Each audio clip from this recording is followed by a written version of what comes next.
Promises समझ आ जाने के बाद नेक्स्ट टास्क है प्रोमिसेस को सीक्वेंटली एग्जीक्यूट करना। मींस एक प्रॉमिस खत्म हो जाने के बाद ही दूसरा प्रॉमिस रन हो। इसी प्रोसेस को कहते हैं प्रॉमिस चेनिंग।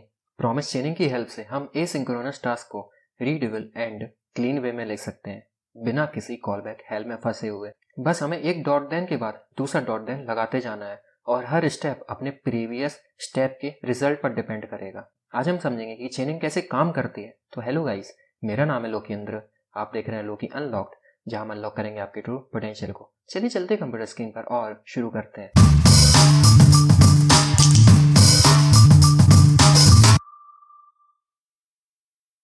चलिए समझते हैं जावास्क्रिप्ट में प्रॉमिस चेनिंग क्या होती है।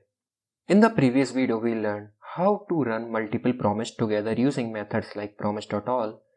पिछली वीडियो में हमने देखा कि हम मल्टीपल प्रोमिसेस को एक साथ पैरेलली कैसे रन कर सकते हैं using promise.all, promise.trace and promise.all settled। अगर आपने वो मेरी वीडियो नहीं देखी है तो आपको जरूर से चेकआउट करनी चाहिए, अदरवाइज हो सकता है कि इस वीडियो में आपको काफ़ी कुछ चीज़ें समझ ना आए। But what if we want to run promise one after another. लेकिन क्या हो कि अगर हमें एक के बाद एक प्रॉमिस ही रन करना हो, मीन्स हमने पहला टास्क रन किया, उस टास्क का जो रिजल्ट है वो हमारे जो सेकंड टास्क है उसमें यूज हो रहा हो, where each one depends on previous result, that's where promise chaining comes in. तो समझते हैं कि प्रॉमिस चेनिंग क्या होती है। Promise chaining means connecting multiple dot then calls together. Promise chaining का मीन्स है कि मल्टीपल डॉट देन ब्लॉक्स जो हैं उनको एक साथ चेन कर देना, उनको कनेक्ट कर देना। Where the output of one promise becomes input for the next, जहां पर पिछले डॉट देन का जो आउटपुट है वो अगले डॉट देन का इनपुट बन जाएगा। It allows you to handle asynchronous task sequentially one after another. ये आपको अलाउ करते हैं ये सिंक्रोनस टास्क को सीक्वेंटली हैंडल करने के लिए वन आफ्टर अनदर। चलिए डायरेक्ट कोड में जंप करते हैं और समझते हैं कि प्रॉमिस चेनिंग क्या होती है एग्जाम्पल के साथ। इस वीडियो के लिए जो मैं फाइल बना रहा हूँ वो है tut42.js और हर वीडियो की तरह ही आपको इस वीडियो की फाइल की गिटहब रेपोजिटरी का लिंक नीचे डिस्क्रिप्शन बॉक्स में मिल जाएगा। मान लो हमने एक प्रॉमिस बनाया, एक बेसिक सा प्रॉमिस है, प्रॉमिस इक्वल न्यू प्रॉमिस, जो कि कुछ नहीं करता है, जो कि सिंपली हम यहाँ से पहले तो रिजॉल्व और रिजेक्ट मेथड्स को ले लेंगे और ये सिंपली रिजॉल्व कर देता है प्रॉमिस को विथ वैल्यू मान लो 5 और ये इसके अलावा कुछ नहीं करता। इसके बाद मान लो हमने इसमें क्या किया, हम करेंगे simply promise dot dot then और हम देन को यहाँ नीचे लिख लेते हैं और यहाँ पर हमें जो भी इसका रिस्पॉन्स मिल रहा होगा हम उसे एरो फंक्शन की सहायता से प्रिंट कर लेंगे। उसके बाद हम डॉट कैच ब्लॉक को भी लगाएंगे और यहाँ पर भी हम सेम काम करेंगे ERR। अगर आप फाइल को सेव करें, इसको मैं पहले तो क्लियर कर लूँगा टर्मिनल को, और कोड को रन करें तो आपको पता है कि हमें 5 प्रिंट होकर देखने को मिल जाएगा। इसमें कोई भी सरप्राइज होने वाली बात नहीं है अगर आपको प्रोमिसेस आता होगा। लेकिन मान लो क्या हो कि हमें चाहिए कि इस डॉट देन में हमने कोई भारी कैलकुलेशन की है, वो कैलकुलेशन का जो रिजल्ट है वो अगले प्रॉमिस का इनपुट होगा, तो हम इसके नीचे एक और डॉट देन लगा सकते हैं और ये भी क्या होगा, ये भी इसको एक कोई रिस्पॉन्स मिलेगा। इस रिस्पॉन्स को हम क्या करेंगे, इस रिस्पॉन्स को हम प्रिंट कर लेंगे और हम 5 को प्रिंट नहीं करेंगे, हम RES को प्रिंट करेंगे। मीन्स होगा क्या, जो भी ये जो डॉट देन ब्लॉक है, ये जो भी यहाँ से रिटर्न कर रहा होगा वैल्यू, वो वैल्यू हमें इसमें मिल जाएगी। अभी हम कुछ रिटर्न नहीं कर रहे इसलिए हमको अनडिफाइंड देखने को मिलेगा। मीन्स अगर हम फाइल को सेव करके रन करें तो हमें जो 5 के बाद है वो अनडिफाइंड देखने को मिलेगा, क्योंकि हमने यहाँ से कुछ भी रिटर्न नहीं किया है। लेकिन जब हम प्रॉमिस चेनिंग करते हैं, मीन्स डॉट देन की चेनिंग करते हैं, तो जो ऊपर वाला डॉट देन होता है वो जो भी आउटपुट यहाँ से रिटर्न करता है अगले डॉट देन के लिए वो उसका इनपुट बन जाता है। मीन्स मान लो हमने यहां से किया, हमने यहां से सिंपली रिटर्न किया 5 मल्टीप्लाई 3,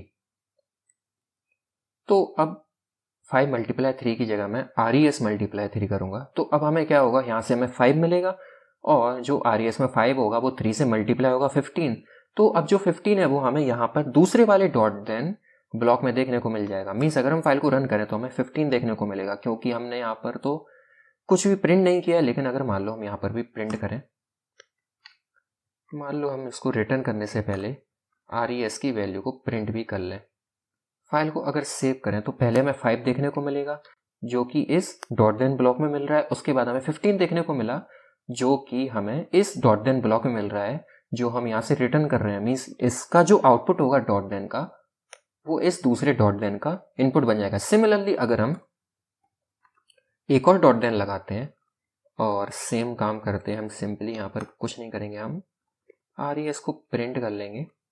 लेकिन अब इसमें res कहाँ से मिलेगा?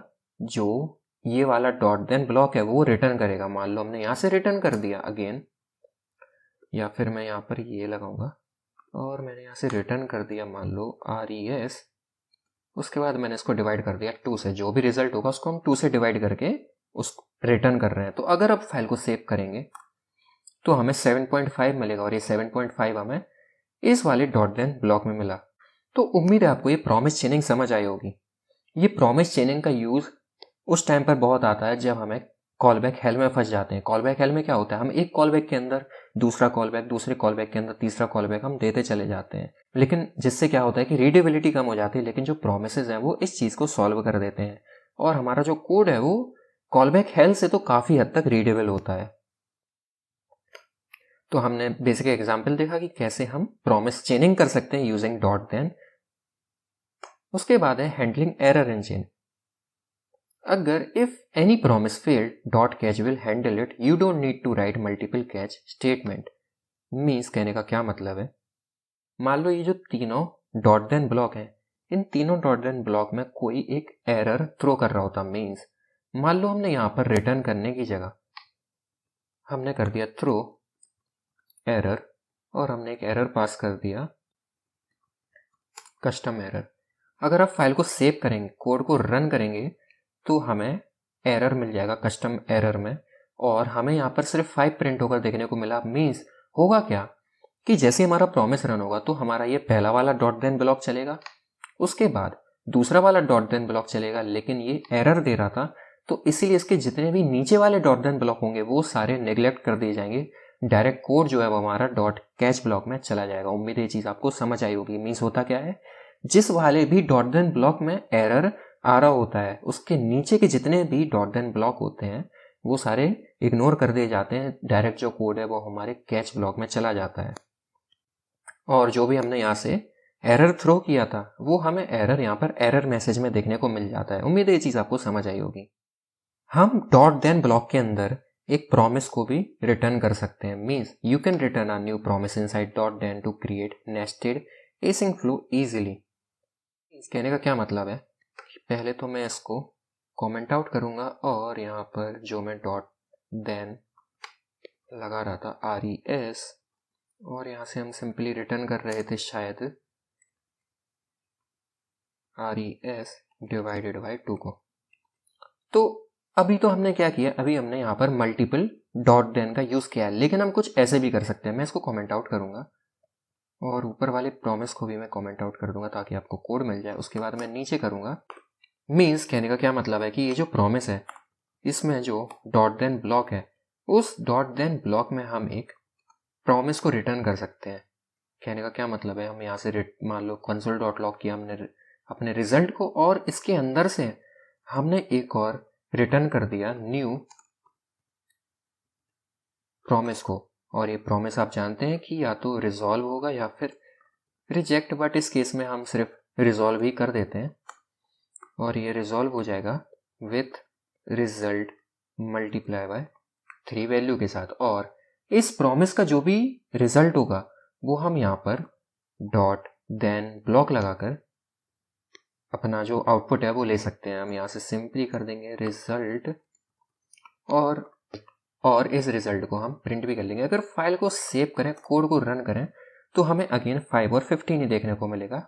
मीन्स क्या हुआ कि सबसे पहले हमने ये डॉट देन ब्लॉक लगाया, इस डॉट देन ब्लॉक ने जो भी हमारे रिजल्ट की वैल्यू थी 5 जो हमें ऊपर से रिजॉल्व होकर मिल रही थी वो प्रिंट हुई। उसके बाद क्या हुआ, उसके बाद इसने एक और न्यू प्रॉमिस जो था वो रिटर्न किया और ये क्या कर रहा था, ये रिजॉल्व कर रहा था वैल्यू को मल्टीप्लाई करके 3 से, जो हमें यहाँ पर प्रिंट होकर देखने को मिल गया। उम्मीद है ये चीज़ आपको समझ आई होगी। इसके बाद है समरी की प्रॉमिस चेनिंग क्लीन और रीडेबल होता है, एसिंग फ्लो को अवॉइड करता है, कॉल बैक हेल को।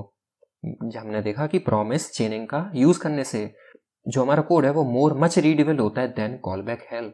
Forms the foundation for async await, ये एसिंग अवेट के लिए फाउंडेशन है। Which makes chaining even simpler, जो कि चेनिंग को और भी ज़्यादा सिंपलर बना देता है। जावास्क्रिप्ट में एक एसिंग अवेट नाम की चीज़ होती है जो हमारे प्रॉमिस चेनिंग को और भी ज़्यादा सिंपलर बना देती है, जिससे हम अगली वीडियो में डिटेल में देखेंगे।